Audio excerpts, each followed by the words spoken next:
شہید آیت اللہ دستغیب شیرازی فرماتے تھے، باقاعدہ اپنی کتاب کے اندر بھی انہوں نے لکھا ہے کہ کتے کو اگر ایک دفعہ بھی انسان ہڈی ڈال دے تو اس کتے کے اندر ایک شکر گزاری کا جذبہ پیدا ہو جاتا ہے. وہ اس کو جس نے ہڈی ڈالی ہے اس کو دیکھ کر دم ہلانے لگتا ہے.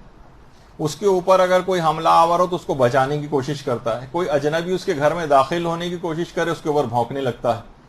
تو کیا انسان شکر گزاری میں کتے سے بھی کمتر ہے؟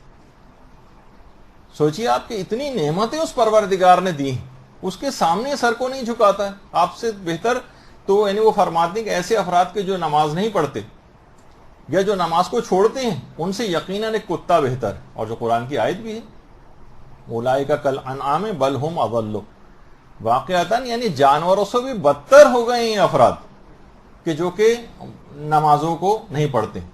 اور یہی وجہ ہے کہ آیت اللہ دستغیب شیرازی کی جو کتاب عالم برزخ ہے، برزخ کے نام سے، اس کے اندر بھی انہوں نے ایک روایت لکھی، کہا کہ زمین 3 موقعوں پر نالہ و فریاد بلند کرتی،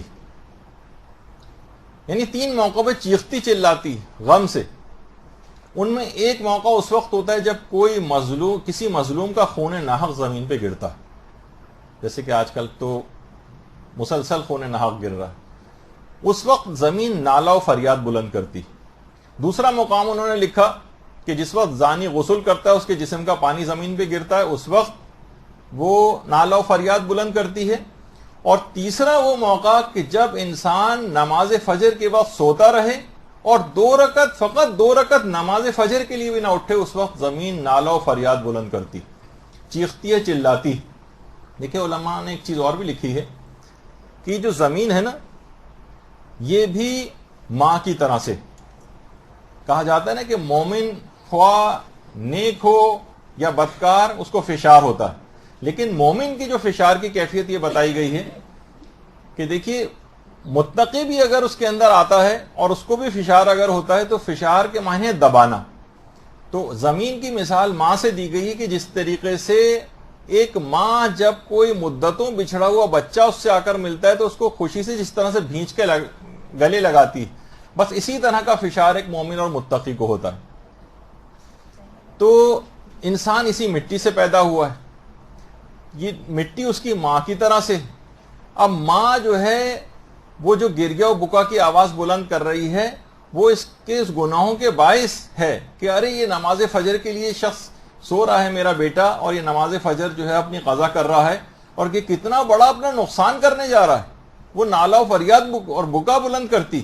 جیسے کوئی بچہ سارا سال جو ہے وہ محنت کرے، امتحان کی تیاری کرے اور پھر سوتا رہ جائے اور امتحان دینے کے لیے نہ جائے، تو ماں کیسے پریشان ہوگی، کیسے چیخے گی، چلائے گی کہ اس کا یہ سال ضائع ہو رہا ہے، ارے یہ سو کر اپنے سال کو کیسا، اپنے آپ کا کتنا بڑا نقصان کر رہا ہے. وہ چیخے گی، چلائے گی. بالکل اسی طریقے سے وہ زمین بھی نالہ و فریاد بلند کرتی ہے کہ ارے یہ نماز فجر کے بعد سو رہا ہے، یہ کتنا بڑا اپنا نقصان کرنے جا رہا ہے.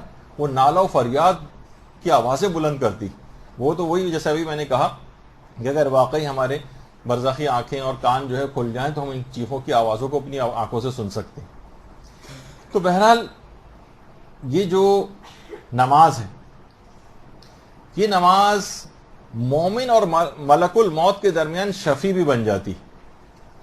پھر ملک الموت اس نماز کی سفارش کی وجہ سے بہت آرام سے اس کی روح کو قبض کرتا. قبر میں بھی یہ نماز ساتھ ساتھ جاتی اور قبر میں بھی جا کر مومن کا ہمدم اور مونس بن جاتی. اچھا دنیا کے اندر بھی اگر دیکھیں، دنیا میں بھی یہ روزی اور رزق کے اندر برکت لے کر آتی ہے، اعمال جو ہے وہ ہمارے قبول ہوتے ہیں.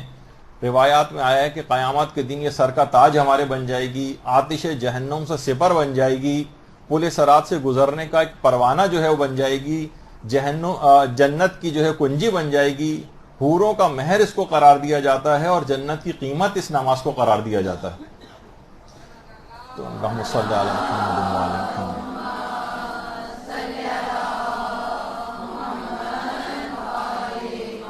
یعنی واقعتاً ایک ایسی چیز ہے نماز کہ ہر اب جو اس کا آپ کا ساتھ ہو گیا تو یہ پھر اس کے بعد جنت تک آپ کے ساتھ ساتھ جائے گی، اور ان تمام برزخی جو زندگی ہوگی اور عذابوں والا کوئی سلسلہ خدا نخواستہ آنے والا ہوگا تو ان سب کو یہ برطرف کروائے گی. اس کو اپنے ابھی سے